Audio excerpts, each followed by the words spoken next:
You know who got some pushback on Fox News when Laura Ingraham pressed him about how the current economy led to big Democratic wins at the polls last week. I don't think he really wanted to hear it, but let's look at the clip. The economy was listed as a top concern. I know you know this, for voters in New Jersey, New York, Virginia. Eggs, gas, a dinner cost for Thanksgiving way down. But other things, as you noted, have gone up. Beef, coffee, but they're going to come auto down very repairs. shortly. More than anything else, it's a con job by the Democrats. It's such a rigged system. So are you ready? Costs are way down. People saying they're anxious about the economy. Why are they saying that?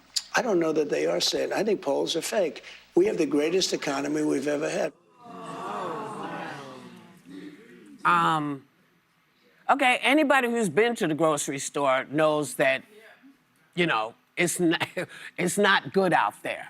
Yeah. And remember what he kept promising everybody during the campaign? Mm-hmm. Hey, look. Prices will come down. You just watch. They'll come down, and they'll come down fast. I will immediately bring prices down starting on day one. Starting the day I take the oath of office, I will rapidly drive prices down, and we will make America affordable again. People can't afford their groceries, and they're going to be affording their groceries very soon. When's that going to happen? Well, you know, as I look at the folks behind him, I was thinking where are y'all right now? Yeah. Where are y'all thinking? What are you thinking right now? Because, you know, I'm not a big fan of polls either. But at some point, you have to recognize that people are telling you it's bad. Yeah. Prices are not going down. They're going up and sideways and all in circles and stuff. Yeah. You can't explain any of it, and you are pretending like it's okay. And I just got to say, this is really terrible, and I feel bad about saying it. But that blaming the Democrats for everything, the toilet stopped up, it's the Democrats' fault. Yeah. You know, my hair isn't blowing in the wind, it's the Democrats' fault. Yeah. You know, that gets old, and you can't continue to blame this on us. This is your economy. This is what you set up. These are your tariffs. This is what you said was going to work. And offering people a 50-year loan, I mean, no, you didn't do the math. I know you didn't. I know you didn't do the math because even I did the math and it didn't work. So what is, I mean, is his, how much longer? You mentioned the polls and you said, you know, listen to the voters. The voters spoke last Tuesday.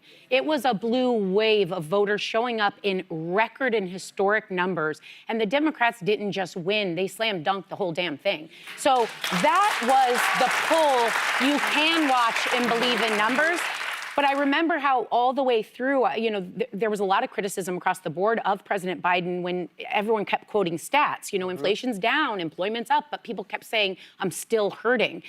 Now it's happening again, and he feels that the stats are going to ease the pain of what people are feeling on when they can't pay for dinner. And by the way, coffee alone is up 40% due to these tariffs. Yeah. So he didn't bring prices down. They're up higher than ever, but you can't tell people or you can't spin or gaslight them into feeling differently. This time it's not going to work. And you know, I think one of the magic, part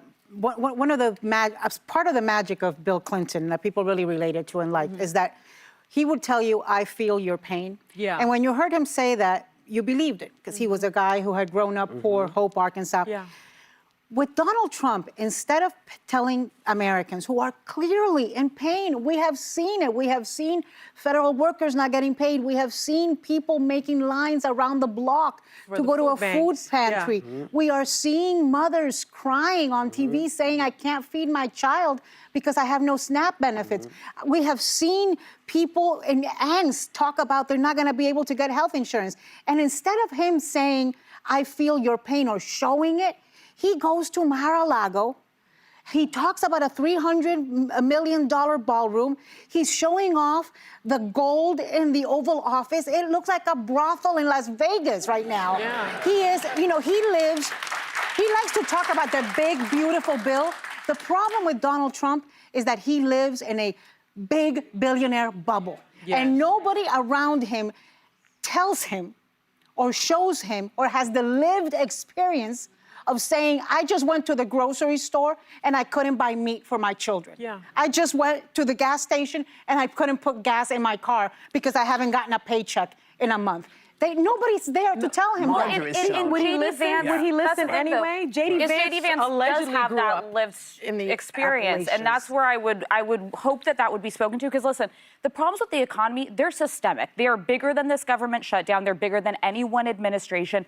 The fact that my generation, our buying power goes less far than it has any generation in 100 years. The idea of home ownership for so many people is so far out of reach. And then basic consumer goods like groceries are just unaffordable for so many Americans. If politicians and Donald Trump don't wake up to that, they're going to lose, but there has to be a real solution and an accountability for policies that are exacerbating it. I'm a Republican. Tariffs have never been part of our MO because they are a recessive tax on consumers. When you go to the grocery store and you buy certain imported goods and they cost more, that is the tariffs. If clothing you're buying for your family costs more, that is the tariffs. And Donald Trump, I know him. He looks at the market and he sees the market's having gains. That means the economy is doing well. Only 1 in 3 Americans are invested in the market. And even so, among those aren't people who can actively be taking that money out and using it to meet their daily expenses.